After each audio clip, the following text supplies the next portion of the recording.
जम्मू कश्मीर में सुरक्षा के हालातों को लेना एक सिक्योरिटी मीटिंग ले रहे हैं। यह मीटिंग जम्मू में राजभवन में चल रही है और इसमें कई सारे उच्च अधिकारी मौजूद हैं। हालांकि जम्मू कश्मीर के मुख्यमंत्री या उप मुख्यमंत्री इस बैठक में मौजूद नहीं है। नमस्कार, आप देख रहे हैं द न्यूज रूम 24 आवाज। मैं हूं दीपक खजूरिया। जम्मू कश्मीर में जिस तरह से सिक्योरिटी हालात हैं, आज भी श्रीनगर के बाहरी इलाके हारवान में एक एनकाउंटर चल रहा है। दच्छीगाम के जंगलों में एक आतंकी को मार गिराया गया है सुरक्षा बलों द्वारा। उसी समय जम्मू में राजभवन में लेफ्टिनेंट गवर्नर, जो गृह विभाग के प्रमुख भी हैं, क्योंकि होम डिपार्टमेंट जो है वो लेफ्टिनेंट गवर्नर साहब के पास है, वो एक सुरक्षा बैठक को चेयर कर रहे हैं जम्मू के राजभवन में। और राजभवन में ये बैठक करीबन 1 घंटे से चल रही है। इस बैठक में जम्मू कश्मीर के डीजीपी नलिन प्रभात, जम्मू कश्मीर के चीफ सेक्रेटरी अटल डुल्लू, जम्मू के एडीजीपी और कश्मीर के एडीजीपी के साथ ADGP law and order Vijay Kumar, ये सभी लोग मौजूद हैं। और ये जो खास बड़ी बैठक है, इसमें इंटेलिजेंस एजेंसीज के भी कुछ अधिकारियों को कॉन्फ्रेंस से जोड़ा गया है और उनसे भी डिटेल्स लिए जा रहे हैं। बड़ी बात यह है कि जम्मू कश्मीर में पिछले कुछ दिनों से जिस तरह से टेरर नेटवर्क या टेरर मॉड्यूल को तोड़ने के लिए जम्मू कश्मीर पुलिस के साथ पैरामिलिट्री फोर्सेस और सेना काम कर रही है, जिसमें खास तौर पे इंटेलिजेंस एजेंसीज का बहुत बड़ा रोल है, उस सारी चीज को रिव्यू करने के लिए कि आखिर वो जांच कहां तक पहुंची है, वो ऑपरेशन कहां तक पहुंचा है। उसके साथ साथ जिस तरह से कश्मीर में आतंकियों की मौजूदगी देखी जा रही है, कश्मीर के अपर रीचेस पर इन्फिल्ट्रेशन की कुछ कोशिशें हुई हैं और कश्मीर के जो सेंट्रल कश्मीर के इलाके हैं वहां पर आतंकियों की मौजूदगी, और उसके बाद इंटेलिजेंस इनपुट्स के आधार पर एनकाउंटर्स, जिसमें एक एनकाउंटर आज ही दच्छीगाम के फॉरेस्ट इलाके में चल रहा है। और दूसरी ओर जम्मू में ओजीडब्ल्यू नेटवर्क और स्लीपर सेल के नेटवर्क को तोड़ना, सीमा पर अलर्टनेस होना, पाकिस्तान की ओर से लॉन्चिंग पैड में आतंकियों की मौजूदगी होना, यानी कि जम्मू कश्मीर को टारगेट करते हुए जिस तरह से आतंकी संगठन और पाकिस्तान की आईएसआई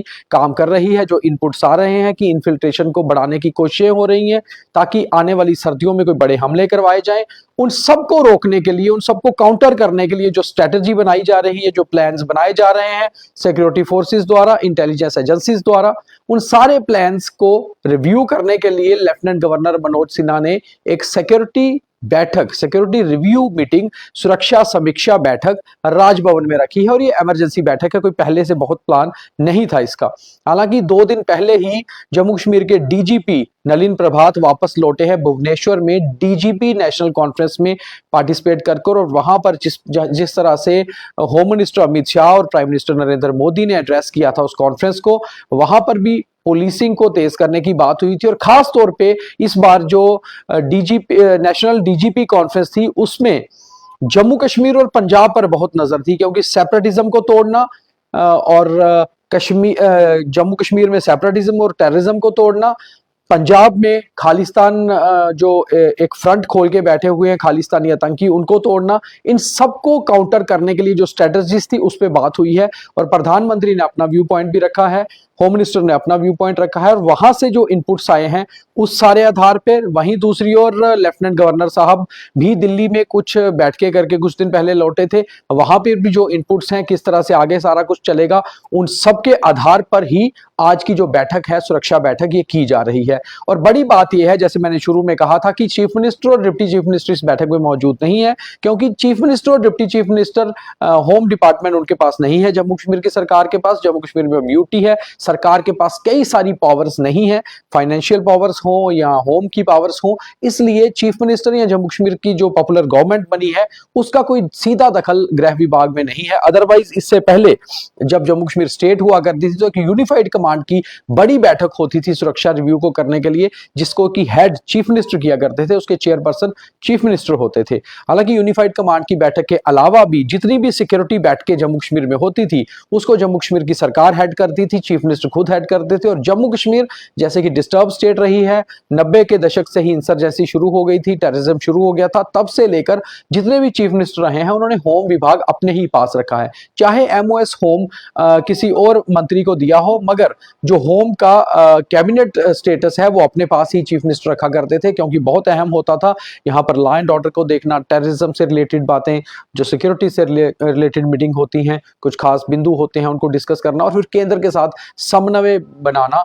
तकरीबन ऐसा होता था कि होम मिनिस्टर्स जो भी सेंटर में रहते थे उनका जम्मू कश्मीर के चीफ मिनिस्टर के साथ लाइजनिंग होती थी और उसी को ओल लेकर आगे सारा काम होता था। मगर इस बार जम्मू कश्मीर में जो सरकार है उसका होम डिपार्टमेंट उसके पास नहीं है, इसलिए किसी भी बड़ी सिक्योरिटी मीटिंग में, सुरक्षा बैठक में चीफ मिनिस्टर या डिप्टी चीफ मिनिस्टर को नहीं बुलाया जाता, वो इनवाइटेड नहीं होते और वो पार्ट उसका नहीं होते। तो आज राजभवन में लेफ्टिनेंट गवर्नर एक बड़ी बैठक ले रहे हैं होम डिपार्टमेंट को लेकर, सिक्योरिटी सिचुएशन को लेकर, जिसमें डीजीपी जम्मू और कश्मीर दोनों रीजन्स के, दोनों जोन्स के एडीजीपी लॉ एंड ऑर्डर और साथ ही साथ इंटेलिजेंस एजेंसीज के जो चीफ है जम्मू कश्मीर में, रॉ हो गया, आईबी हो गया,